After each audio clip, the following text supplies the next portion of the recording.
PKL itu unsur penting untuk di perekonomian. Sudah terbukti zaman COVID dan sebagainya tangguh gitu. Maka kita harus pertahankan itu. Cuma karena ini adalah pemanfaatan ruang publik, ruang untuk umum, untuk masyarakat, di mana di situ semua berhak menggunakan. Ada yang untuk olahraga, ada yang sekedar jalan-jalan, ada yang untuk pentas seni gitu, untuk mengaktualisasikan diri dari masyarakat. Itu kita wadahi semua. Makanya dalam penataannya tadi Mas Samsudin menyampaikan anggar KB patuh, jadi nggak ada masalah kan itu. Tapi harapan kita bukan patuh dengan keterpaksaan gitu. Makanya prosesnya harus direncanakan bareng-bareng secara kolaboratif, berkolaborasi. Tadi PKL sudah menyampaikan terima kasih. Nanti rancangan yang mengeksekusikan eksekutif. Kita di lembaga legislatif mengawasi. Bagaimana Pak Kadin, Pak Kepala Dinas di dalam merencanakan ini? Sudah banyak usaha. Salah satunya kemarin sudah dianggarkan 1 miliar yang di sebelah utara sana. Karena begini Bapak dan Ibu, saya mohon semuanya berpikir coba. Ada 500 lebih PKL.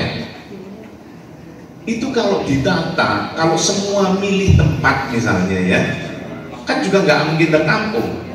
Semua minta di tengah. Nah yang di tepi siapa? Kan gitu.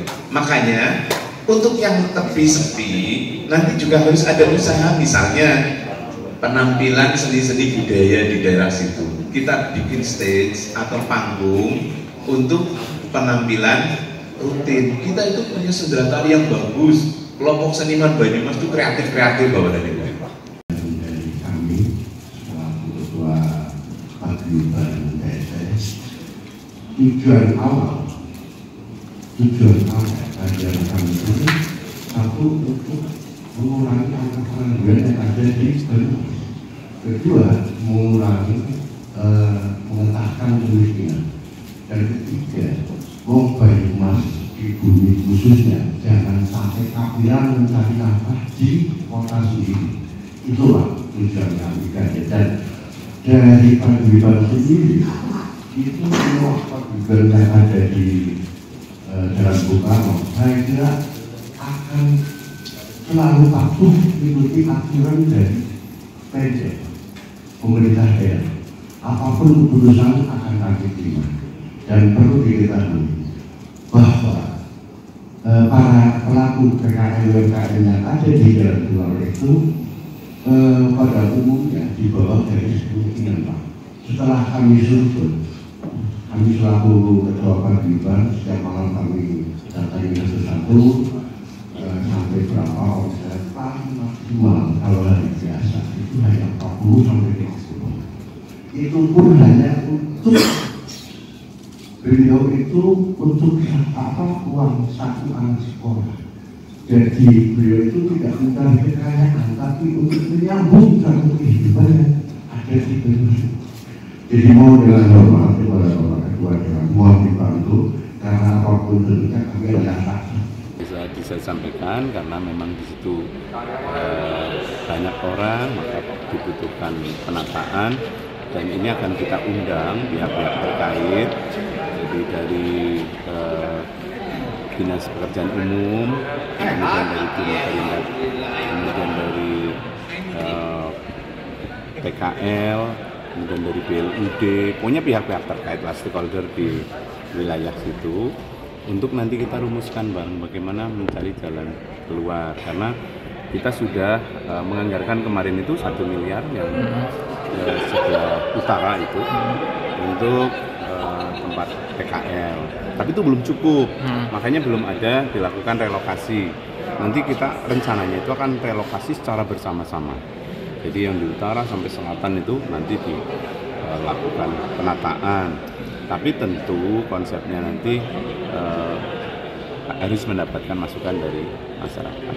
Apakah ini terkait master plan yang jadi usulan untuk dilakukan perubahan gitu Pak? Untuk master plan penataan apakah ada rencana untuk perubahan juga? Ya, tidak ada masalah kalau memang itu diperlukan gitu. Tapi kan tentu kita tidak bisa memutuskan berdasarkan asumsi orang per orang. Tentu kita akan melibatkan staf ahli, kemudian riset sebenarnya kebutuhan yang paling prinsipil di situ tuh apa, penataan yang sebaiknya itu seperti apa. Karena kalau misalnya merubah master plan dalam artian harus memindahkan gedung itu, ini kan biaya cukup besar. Tapi sekarang kita masih 66 miliar bayar ke PEN kan, jadi kalau dari legislatif sendiri melihat kawasan ini potensinya gimana gitu, iya, dan sekarang gimana? Iya, ini sebenarnya potensi pemanfaatan ruang publik yang bagus untuk masyarakat. Terbukti banyak masyarakat tertarik memanfaatkan untuk satu bersosialisasi, kemudian kedua untuk olahraga, tiga untuk event budaya gitu.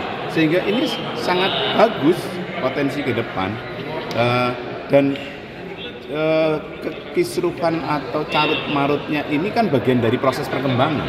Jadi kita nggak usah alergi gitu ya dengan kondisi seperti ini, nggak apa-apa. Yang penting kan selalu berembuk gitu. Semua pihak saling berkontribusi. Baiknya gimana? Karena proses membangun dengan memperhatikan aspirasi masyarakat memang panjang. Ya kayak tadi lah di acara tadi, pendapat itu kan beda-beda macam-macam kan gitu. Mana yang benar, kita nggak perlu mengatakan mana yang lebih benar, tapi semua benar, semua kontribusi, semua harus kita akomodasikan. Rencananya kapan Pak mau memanggil pihak-pihak terkait itu? Insya Allah dalam bulan ini nanti kita undang secepatnya, karena kan ini perubahan anggaran. Nanti kita juga akan pikirkan apakah dengan ruang fiskal yang sempit ini masih memungkinkan untuk dianggarkan untuk penataan PKL di situ, atau nanti sekalian di tahun 2026. Download Tribun X sekarang, menghadirkan lokal menjadi Indonesia.